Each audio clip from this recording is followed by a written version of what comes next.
Hello family! Another day, another video! At dahil nga bakasyon ni na ate at ni Ading, tara mag-swimming tayo sa beach! Habang busy sila sa pag-swimming, heto naman si nanay busy sa pagluluto. Gaya kayo rin ba ni ate at ni Ading na paborito ang fishball at kikiam?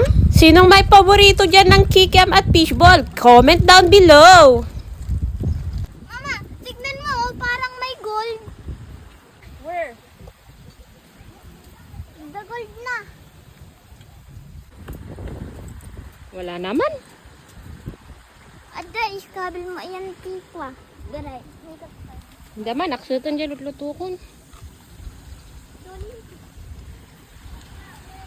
Ayagam tamangan takot. Mabaaw dahi nilutok na eh. Naksas ni Chloe gamin. Yan tuloy, nasunog na ang niluluto ko. Si Ading kasi, sinabing may gold daw. Ano ba yan? Sana nga true, no? Para mayaman na tayo. Ito na ang moment of truth. Luto na ang niluluto ni nanay.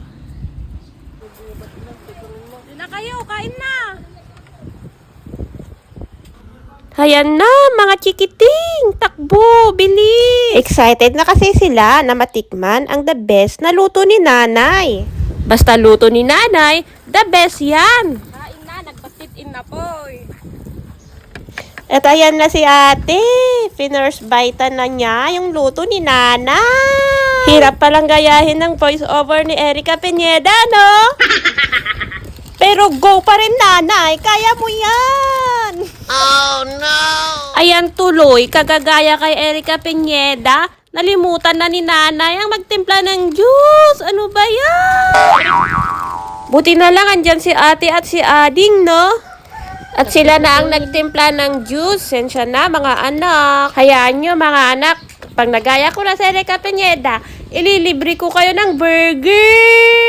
Hindi totoo yan. Maniwala kayo. Magagaya ko rin siya, no? Trying hard lang ang nanay nyo. At ito na si Ading. Binigyan ako ng inumin. Baka magiting daw ako sa katotohanan. Tama na nga yan. Kain na tayo.